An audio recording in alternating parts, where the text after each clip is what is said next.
kapitbahay, gandang hapon. Andito po tayo sa Munting Gubat, sa matatagpuan sa Sampaloc, Tanay Rizal.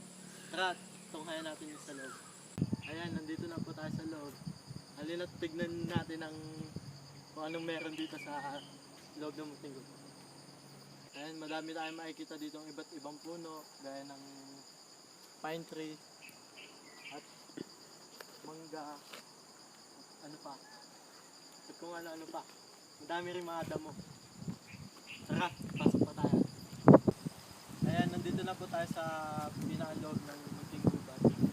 Actually, under renovation po siya kasi bago pa lang ginagawa. Ayun, yung mga passages, ginagawa po sa akin. At yung mga sapa dun sa loob. Tara, tingnan natin. Ito po yung balon nila, pwede pagkuha ng tubig. Ito yung nangangailangan ng mga tao. Fresh air, fresh water. Yan, medyo maputi.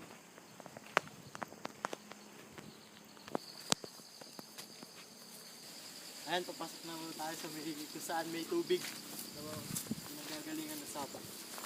Running water. Yung mga kawa-kawa yan. Kaya siya tinawag na forest, mini forest kasi madaming mga puno, iba't iba, at masukal.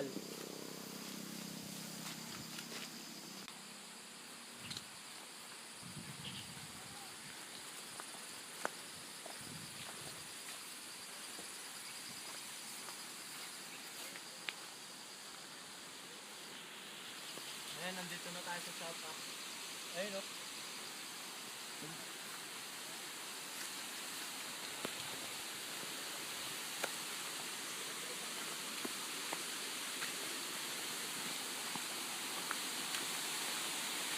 Ito siya, malakas yung tubig, malakas yung agos kasi bagong ulan. Nakita mo? Yan.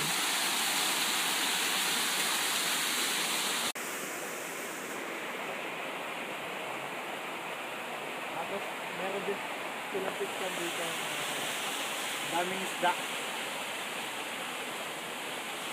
Ito yung mga katigot na sinabi ko kanina. So ngayon ginagawa ko. At yun lang ang laman dito sa loob. Ayan, ito na po yung daan palabas. Palabas na po tayo ng Munting Gubat. Yung sinabi kong pine tree stand kanina, ito na yung loob niya. Wow, ang ganda. Yan, daming pine tree. Tapos malamig pa yung simoy ng hangin. Masarap dito magtambay. Okay na, yun lang. At maraming salamat.